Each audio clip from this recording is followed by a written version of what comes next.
Good morning, first grade.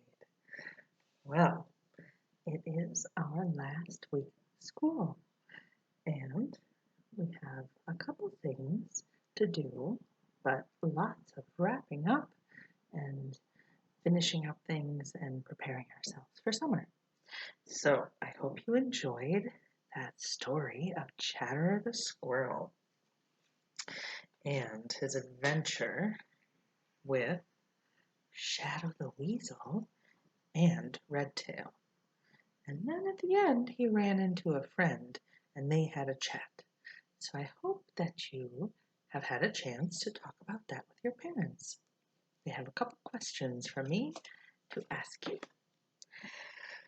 Well, I hope you also had a chance to think about those animals and how they act and what they do and what their life is like, how they work together or don't work together. But we're going to begin with doing a drawing from that story. And you'll see that I put my paper tall man. So we're going to start with our light brown because I want to show the part of the story with all three of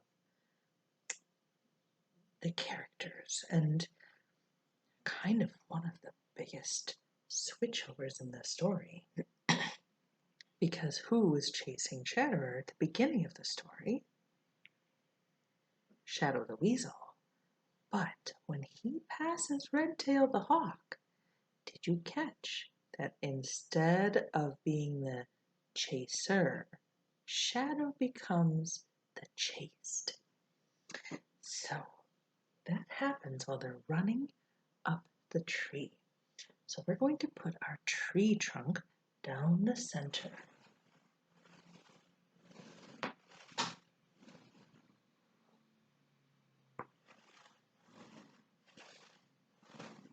Not too thick. And here, about halfway, we'll show a branch coming off of the tree. And we're going to have Chatterer running up this side of the tree.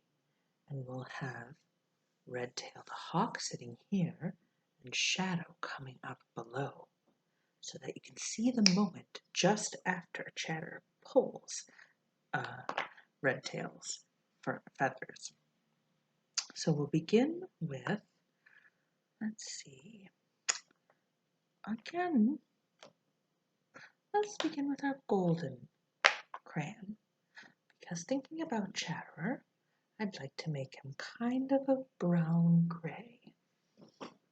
Often we see our gray squirrels nearby, but there are red squirrels. And I'm not sure which Chatterer is. I think he may be a red squirrel. So we'll begin with our gold to give his form. Now usually you see squirrels hunched over, eating something with their tail all curled up. But he is running up a tree. So I bet you have seen a squirrel chased up a tree or frightened and go running up. So their bodies are stretched out. Here's his little head at the front. And then, using my mama bear side, showing his body. And then I'm going to show his claws and arms as he's kind of clinging to the tree and running.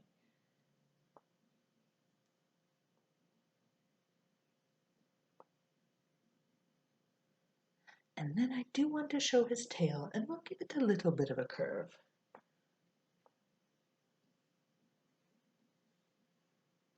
And they're quite thick and fluffy. Now that I have his form, I'll add my brown. And actually, since he is a red squirrel, I'll use my vermilion red. There, now he's standing out nicely.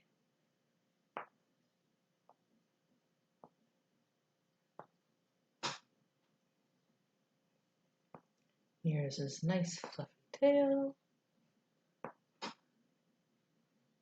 waving behind him. I'm going to add a little ear.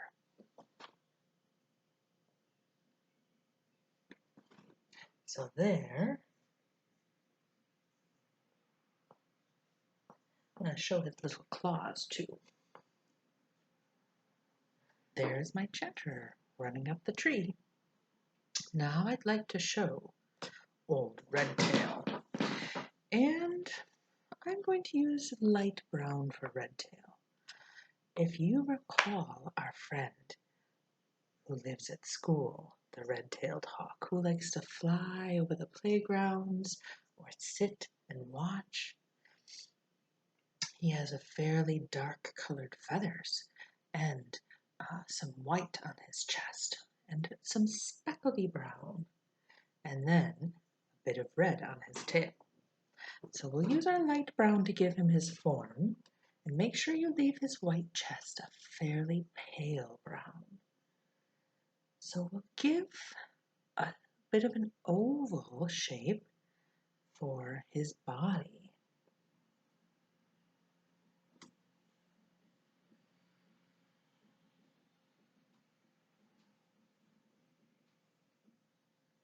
And he's quite large, quite a bit larger than Chatterer, but we want to make sure he fits in this space. And then hawks have a very small head, but his beak is very sharp and has quite a hook on it for hooking into his prey.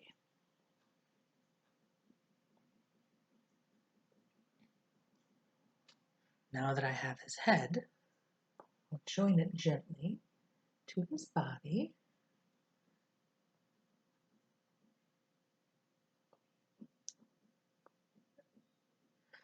I'm trying to use the corner of this to make his beak, but I'm going to switch to my stick crayon because I want it to be nice and sharp.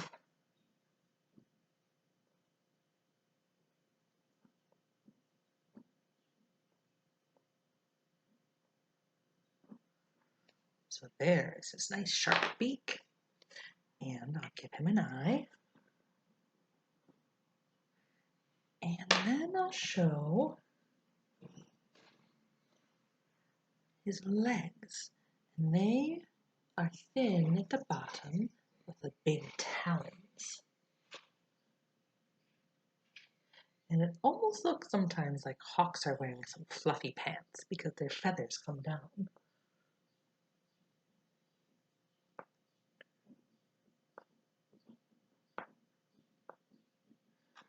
Show his talons on that branch. You may need your stick again to show those nice details. Now behind him, we'll show his tail.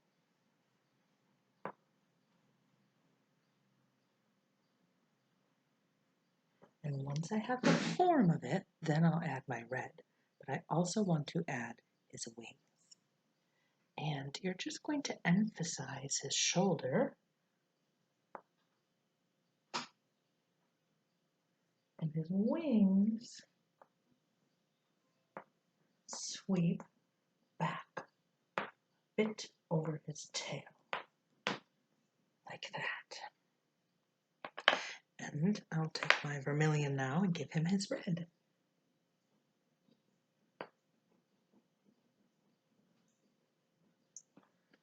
There's your red tail.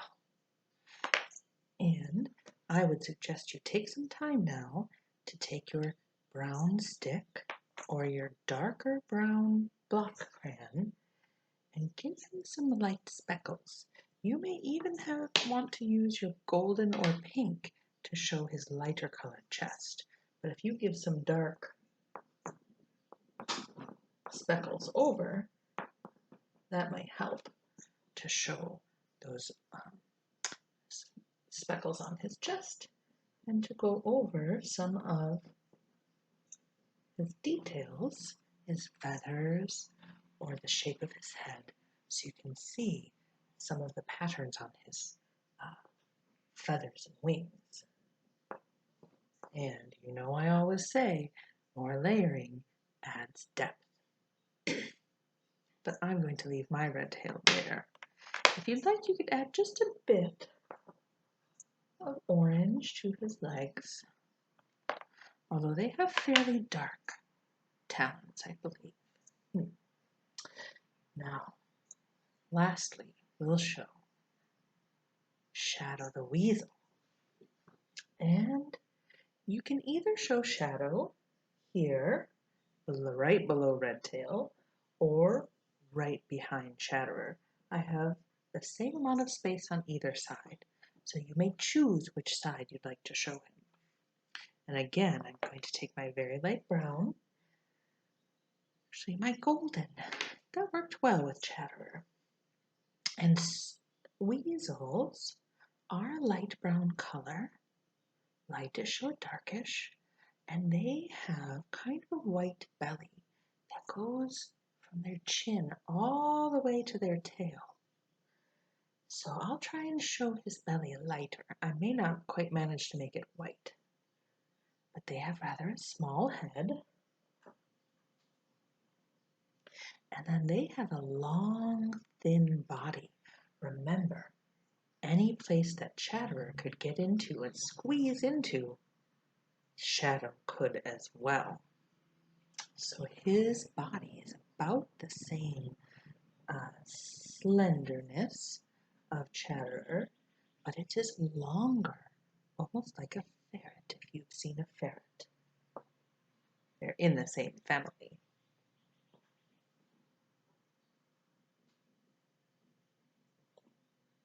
And I think I'll put mine on this side, although either side, as I said, could work. I thought I'd want him under the hawk, but I like having him right behind Chatterer, almost catching him.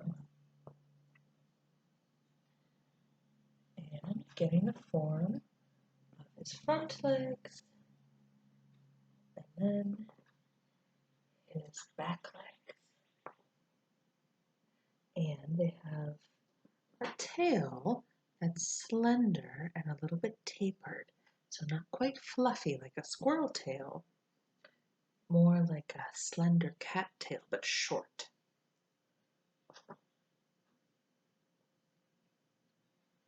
And once I have his form, I'm going to take my brown now and darken his back and legs and head. There's his head. There's his back. And then showing his legs.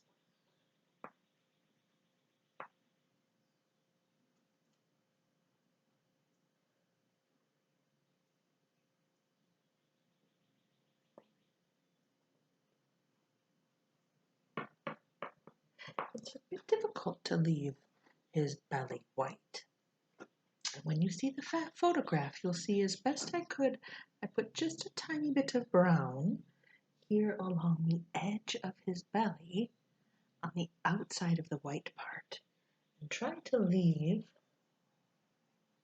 part of his belly white. And I'll give him a little bit of a darker nose. And they too have small round ears.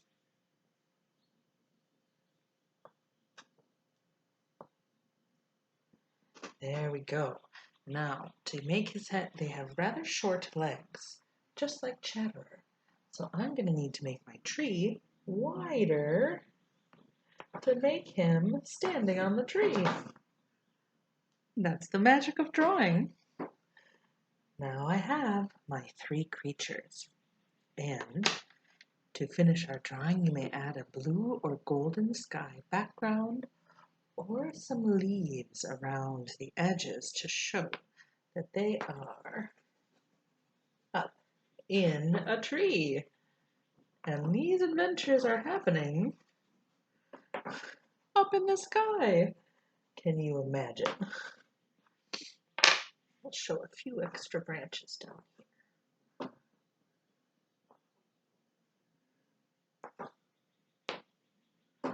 There we go. And again, you may do a blue or golden background to show that lovely day, which was not such a lovely day for Chatterer. And here's my picture. There is Redtail. You can see that little bit of his red tail. And I started to darken with my dark brown, but you could go even darker with your details. Here's Chatterer with his little squirrel ear and his fluffy tail. And there is Shadow running up the tree. Now, if you turn it sideways, it looks like they're running on the ground chasing each other. So that's just what you want to see.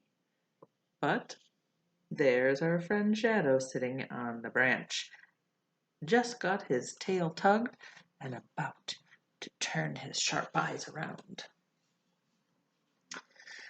So, have fun with that drawing. We do have just a few more things to do today.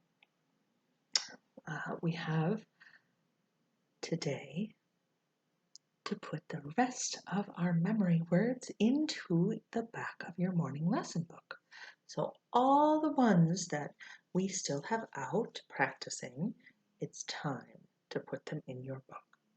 So do a bit of practice with them and then copy them down as carefully and neatly as you can.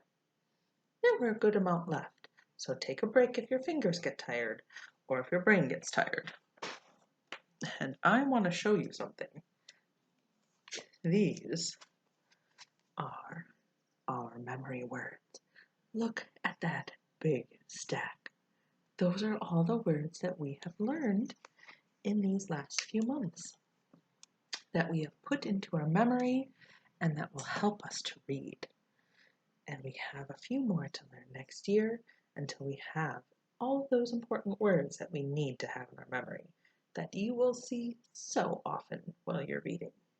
So have fun moving those into your book and then taking a rest with our memory words. But over the summer, keep your eyes out as your parents are reading to you or as you're reading to them or when you see signs or instructions all over the place. Keep your eyes out for those words and you'll practice them because they'll be all over. And when you're writing your own books and things, you will use them as well. Now, we have one last rule to learn. We've learned many different things, and we've been talking a lot about blending sounds or having sounds together in a cluster of letters, letters together in a cluster, or sounds in a cluster. But there's a special rule I want you to find out about today. And it's about the letter E. Sometimes E can be a quiet friend that comes to the end of a word and changes how its other friend, the other vowel, sounds. Let's take an example. So if I put this word, P, I, N, P, I, N are the sounds in there, and we would say the word pin, pin. Now, if I add an E to the end,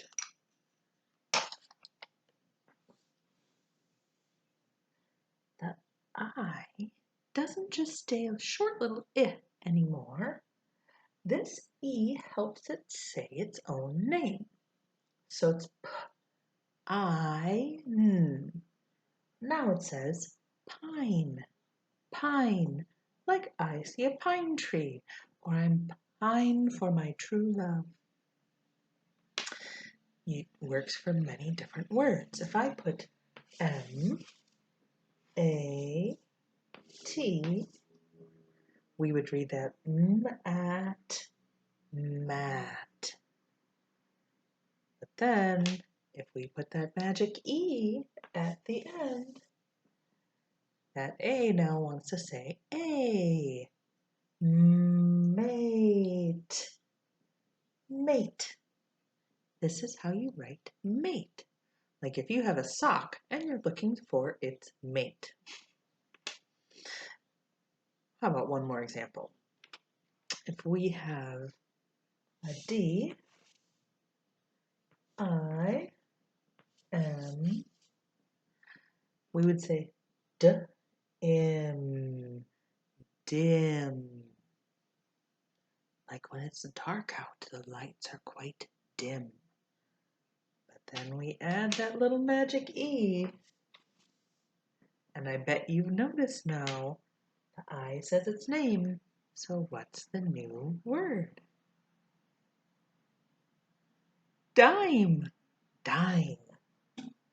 So this is a very helpful thing to know because it will help you notice that this can say its name and it's helping, quietly helping. Because we don't say piney, the E is quiet and just helps its little friend in the middle to be nice and strong and say its own name. Now, if you have time today, you're welcome to add an entry in your journal, but this is quite a bit of things to do. So if you don't have time, just go spend some time in nature and notice what you notice. And you don't need to write it down today. Just pay attention and have fun. The very last thing for us to do today is for activities. And I have been given by Mrs. Sheba. She made a special design to help us think about what we are grateful for. Now, I have so many things I'm grateful for. And one of the things I miss most about being at school with you is hearing every day what you are grateful for in your hearts. So I thought we could write down some things that we are grateful for. Now, your parents might have to help recreate this because not everyone got a chance to gather one on our pickup day. So you might want to make your own design with your parents of a sunshine form. And in the middle it says, I am grateful for. All around the edge, I want you to write things that you are grateful for. At first I thought, can I fill every spot? I'll just add a few. But I filled every spot on mine and could have put many more. So, get out those colors. You now have 4 colored pencils you may use for your writing. You may use your pencils or crayons for decorating. Have fun. And here is how mine turned out. I made it into a rainbow. And as you can see, I wrote all around the edge all the things that I am grateful for. And maybe you can see down here at the bottom, there you are, my students. I'm grateful for you, among many other wonderful things in my life. I'm grateful for you. So have a lot of fun with that and thinking up things that you're grateful for and drawing them in. I will see you next time. Have a wonderful rest of your day.